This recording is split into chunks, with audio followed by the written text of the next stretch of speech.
What's up? Welcome to my YouTube channel. In today's video, we're going to be talking about how to raise your prices and charge your worth. So stay tuned.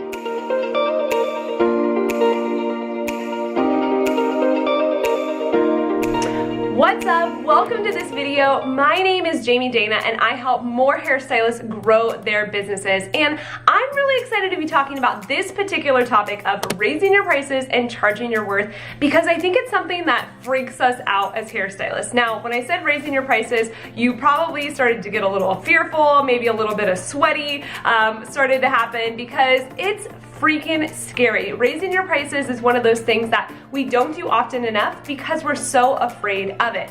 But as hairstylists, I think the biggest thing when it comes to raising our prices is that we overthink it and we make it to be this huge deal when in reality it doesn't need to be a big deal at all. In fact, if I had to take a wild guess, I would guess that the majority of you watching this video haven't raised your prices in a long time and are due for a price increase. So I'm calling you out right now. After you watch this video, I have a feeling that you're probably going to want to raise your prices and you're going to want to stay till to the end because I'm going to show you exactly how to do that. So in this video, I'm going to walk you guys through some reasons of why us as hairstylists don't raise our prices.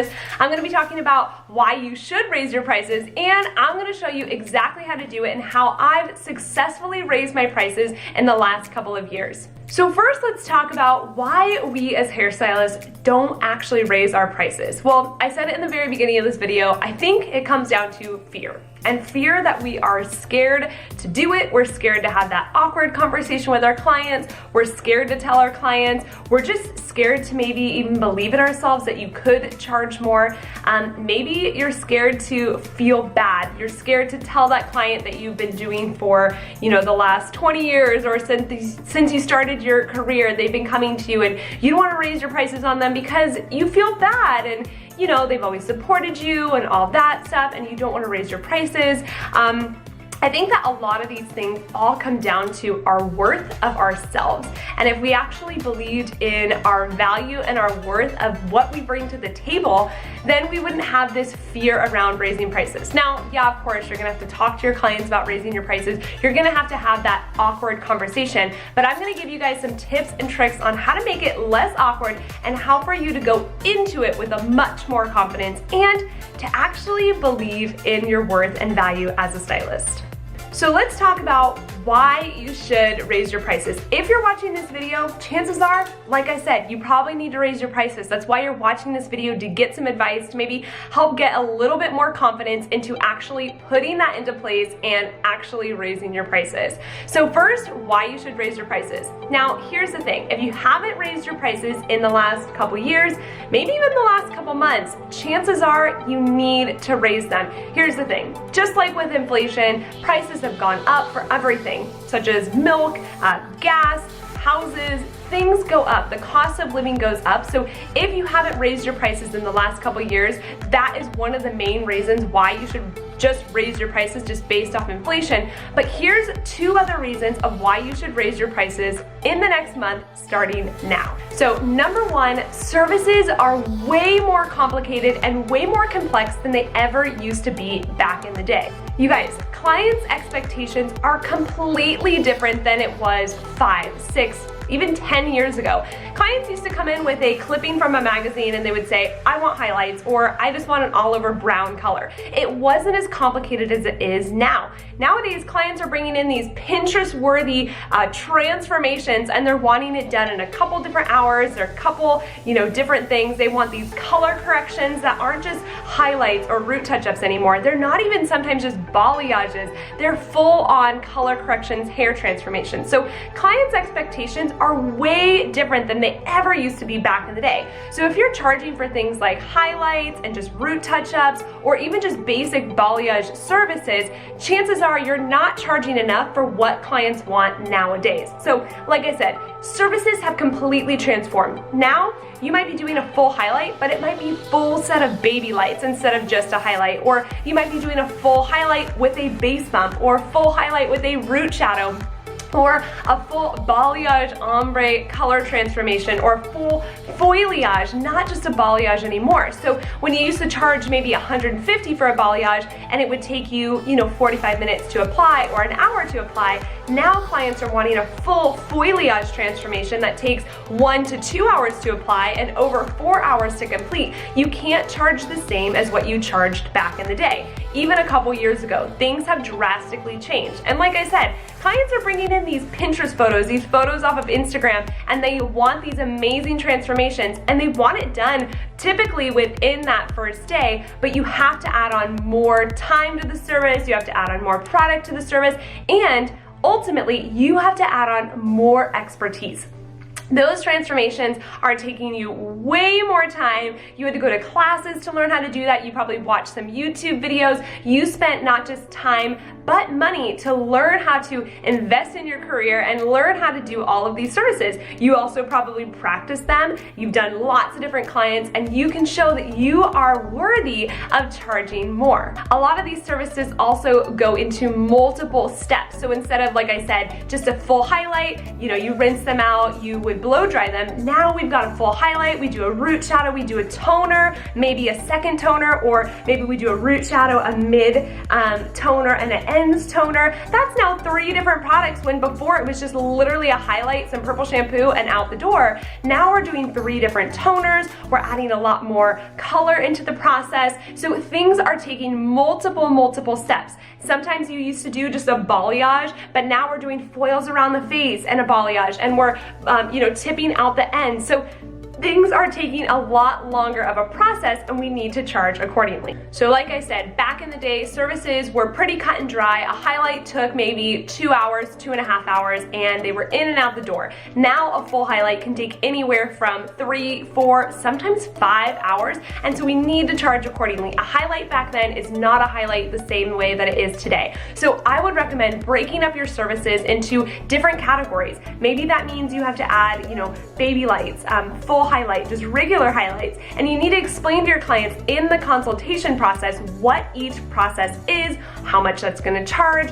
If they want to do a root shadow or a base bump, or 2 to 3 different toners, you need to charge accordingly for those things. Because think about it, that root color, it takes you time to apply, it takes you expertise to apply, and now you're charging product as well. So before, when they would just come in for a highlight and they didn't get that root shadow, you didn't have to charge for those things, but now you have to charge for those things. So my biggest recommendation is to break it up either on your price sheet or at least know it in your head. And so when you're talking to your client during the consultation, you're able to pour out to them exactly what their service is going to cost, why it costs so much, and break it out for them, almost like on a line sheet where you're like, okay, so your highlight's gonna be, the base is $150, and then we add a root, which is another $30, and then we have a toner, which is another $30, so you're looking at about such and such pricing. Those are obviously examples, but I want you to come up with your own pricing and at least have a price list so that you know exactly how much you charge for a root shadow and a toner, and not that you need to break it up a la carte on your menu that way, but just so that your clients are aware that they're paying extra for those things, and you need to be charging extra for those things as well, because like I said, not only does it cost you product, but it costs you expertise to know to apply that toner, or how to apply that toner or root shadow and things like that. So the second reason of why you should raise your prices is you are overbooked and overworking. Have you squeezed a client in the last couple days, or have you worked extra hours? Are you maybe staying late for somebody or coming in early for a client? Are you booked out more than a week or 2 weeks in advance? Are you having to tell clients, you better pre-book your appointments because I'm not gonna be able to get you in? Or are, like I said, you squeezing those clients into those spots and then running late and your days end up being longer? Are you working 10 to 12 hour days? Chances are, if any of those things are your case, you need to raise your prices. So here's one of the things that I decided to do was I was actually working 5 days a week, and I was working 10 to 12 hour days. And I didn't want to be working that long, but that's just was the reality of what I had done and how I had built my business. I didn't know any better. And so I decided to scale back my days. I decided to work 3 days a week in the salon, and I decided to work 8, sometimes 10-hour days, but for the most part, I would cap it out at 8. I was tired, my body was exhausted, and I hated showing up at home with my husband and just being completely exhausted, laying back on the couch, not even able to really function because I was so tired. So one of the things was, and when I was actually working 5 days a week, 10 to 12-hour days, I was actually making less than when I started to charge my worth, charge my value, and I started working 3 days a week, and I was working only 8 hours a day. So I significantly cut back the amount of hours that I was working in the salon, but I was making more money. And that's because, again, I was charging my value. I was charging for the services that I was doing. I was charging for the expertise that I had. And I was able to actually tell my clients, I'm going to classes, I'm investing in my career, I'm able to do the things that you want me to do, and guess what? I'm gonna charge for them. That allowed more clients to have more availability, to be able to get in, because I was able to get rid of clients that didn't fit and didn't align with those values, which we'll talk about later on in the video. But if you're overbooked, you're overworked, chances are it's time to raise your prices and to let some of those clients go that aren't ready to pay those prices anymore and to pay your new prices. That's okay. Like I said, we'll talk about this at the end. But at the end of the day, you need to be figuring out what schedule is going to work for you. And if you're overworking, you're squeezing people in, you're staying late, you're ending up staying at the salon hours later, it's because you're not charging enough. So let's talk about how to actually raise your prices. Now, I know you guys probably got a little sweaty as I said that, but we're gonna actually raise your prices together. So I want you to grab a pen and paper, I want you to set this date in your mind, and I want you to really implement it and put it into place. Then when you come back, raise your prices, leave a comment below, let me know how it's going, because I really think that this could be helpful for you. So to raise your prices, step number 1 is set a date. The biggest thing is you want to set a date, put it in your mind, and that way you're having something to keep you accountable. So I typically would actually like to raise my prices right before the holidays. So I raise my prices usually on November 1st, and this was a great time to allow my clients to get used to the new prices when they're used to spending a lot more money that time of year. And here's the thing, clients aren't typically gonna leave you right before the holidays. So I didn't see a huge fall off right before the holidays. Usually November 1st or October 1st was a great time to raise my prices because it's getting people into the end of the year, and chances are, like I said, they're probably not going to leave you right before the holidays during all their important events. So raising my prices then was allowing them to get used to my prices before the new year came around. I used to do it on January 1st, but the problem with that is people had just spent a ton of money for Christmas and now they have like no money left, or they think they have no money left, and so now having to go into a new season of, okay, now my hairdresser charges, you know, $10 more, $15 more, or whatever. It was harder for them to budget it in. So psychologically, it was actually better to do it before the holidays. Now, I know some people raise their prices before summer, July 1st, whatever. Figure out what's gonna work best for you, but here's the thing, if you're overbooked or you're just not charging enough right now, you just need to raise your prices soon. So if that means doing it next month or the first of the month, that's gonna be a really great time just to dive in and just to do it. So number 1, set that date. Number 2, come up with your new service prices. So whether that means 10% more or $5 more per service, that's what I used to do back in the day, was $5 more per service. It just made it easier. If they got a cut and color together, that was only like $10 more for their entire service. So it didn't feel so stressful. It didn't feel like I was giving them this huge burden. They were able to budget it in. But what I started to do a couple years ago was I started to figure out, okay, how much do I want to make per hour? And so what I did was I actually took my haircut price, which took me about an hour, and so I took that price and I actually figured out, okay, how much do I make per hour? So I said I make $70 for my haircut, that's how much I charge per hour. Let's figure out how long all these other services are taking me. So I went in and I added up highlights. So I basically literally took a calculator out. I said, I want to make $70 or $80 an hour or $100 an hour, whatever you want to set for you. It could be $50 an hour. It doesn't matter. This is going to be for you. And one little side note is don't compare your pricing to other people. Figure out what's going to work for you and your business and keep your head focused on that. Okay, so I figured out how much I wanted to make per hour. I took out a calculator and I said, okay, how much does a half an hour cost me? How much was 45 minutes? How much is an hour? And I literally wrote down in a notebook 30 minutes, 45 minutes, hour, hour 15, hour 20, all these things of how long it took me. And I literally just took a calculator and divided up that price and I wrote down. So if it took me an hour and a half, this is about how much I should be charging. If it took me 3.5 hours, this is about how much I should be charging. And what's really great about this is it really lets you know kind of where you're at. So here's the thing, a lot of times chemical services, we don't charge enough for them. And just because your client's there for 3 hours, if you don't double book, that means that you have that client there for 3 hours. I don't care if they're processing, you can't do something in that 3 hours. You can't bring in more money, you can't bring in another client. If you're double booking, it's a little bit different, so figure out your pricing for you. Again, these are all suggestions of things that worked for me and my business, and they work successfully, so I'd recommend you try them out, but figure out what's gonna work for you.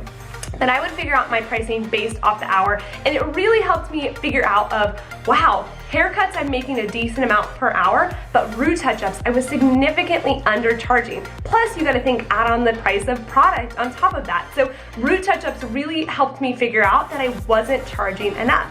So I significantly raised my prices for root touch-ups, and guess what? I lost a lot of clients, but root touch-ups weren't a service that I totally wanted to do a ton of, and I wanted to make sure that I was still making my hourly rate based off that root touch-up. So step number 3 is to let your clients know. So either put up a notice on your station or let your clients know on social media. I tended to do both because I wanted to make sure some clients weren't on my social media, or maybe they're older and they don't follow me on social media. So I put it up in my station, and it allowed me to open up that conversation. Here's the thing with price increases and all of this is you don't want to be awkward about it. You don't want to feel not confident. You want to just approach the subject of, hey, I'm increasing my prices. So go in with confidence and just let your clients know. Don't like brush it under the rug, like I'm raising my prices, or like not tell them. You wanna make sure that you're notifying your clients so that they're able to budget it in. So I put up a notice on my station. I also wrote a beautiful thing out on social media, letting them know, hey, I'm gonna be raising my prices so you can budget it in. And step number 4 is print out a letter. And this is what I did, and I think it really helped my clients understand where I was coming from. But I printed out a letter, and on the back side, I actually included my new pricing. So I actually have a blog post all about raising your prices and charging your worth, and I linked it down below, and you guys can see exactly what I wrote in that letter, alerting my clients. The one thing that I did in this letter was I let them understand my value. So I didn't just tell them, hey guys, I'm valuable, but I showed them exactly why I'm different and why I add so much value to their appointments. And I think that this really helped them kind of open their eyes. I talk about things of, hey, not only am I creating a beautiful color for you, I'm allowing you to come in, on days like Saturdays, things like that. I teach you how to style your hair. I'm coming up with customized looks for you. I've been really working on my education and my techniques and my expertise. And so in this letter, I talk exactly about how I did that, and you guys can find that at the blog post below, and feel free to copy that. I know that it's sometimes hard to put a price increase into words because it can feel awkward, it can feel like uncomfortable to talk about this, but I want you guys to know that it doesn't need to be awkward, it doesn't need to be uncomfortable, and you can raise your prices. So I know that this whole raising your prices thing can be so scary, but when you start to value yourself and charging your worth, trust me, your whole business and mentality is going to change. And guess what? Your clients are actually going to respect you more for it. Now, will you lose some clients in the process? Absolutely. Will you have some clients that are mad? Probably. But here's the thing, I want you guys figuring out what your dream clientele looks like and really start attracting the right kind of clients. And guess what? Those clients that can't afford it, that's okay. You can let them go. And clients that are gonna be mad about it or argue you or ask for a discount, you can let them go. You can let them move on to another stylist that maybe fits their budget a little bit more or fits their personality a little bit more. But you have to value yourself and really be charging your worth, because this is so important. And trust me, when you do, like I said, your business is just gonna open up to so many more opportunities. And the best thing is when you let those people go that were holding the spot, that maybe weren't, valuing you or weren't actually valuing your expertise, you can take them out of a spot and put in somebody new who does respect your value, who does respect your expertise, and who respects you as a business person. And I think that that's really important. So even though you may have gaps and holes, it's okay, because you're gonna be able to fill them with true dream clients. And ultimately, that's what we all want. So I hope that this video was helpful for you. I know that it can be really scary. I know I've said that a lot throughout this video, but I know that you can do it. I have confidence in you. And like I said, once you go ahead and raise your prices, let me know in the comments below. Let me know how it's going. I love hearing stories about how these videos have helped you. And shoot me a DM on Instagram. I'd love to hear if this video helped you, if you think that it's helpful, if the blog post was helpful, and if you actually wrote that letter to your client and sent it on social media, how it went for you. Make sure to hit the subscribe button below. I do lots of videos like this. Check out my other videos on business tips and just color techniques and hair techniques. And I would love to have you, like I say, come say hi over on Instagram, because I love meeting people who have watched these videos. Thank you so much for watching, and I'll see you guys next time. In fact, if I had to take a wild guess, I would guess the spots that weren't paying your prices, they weren't charging. Oh my gosh. Actually, one of the very first ones at the very beginning of this episode, or beginning of this episode. So I think, again,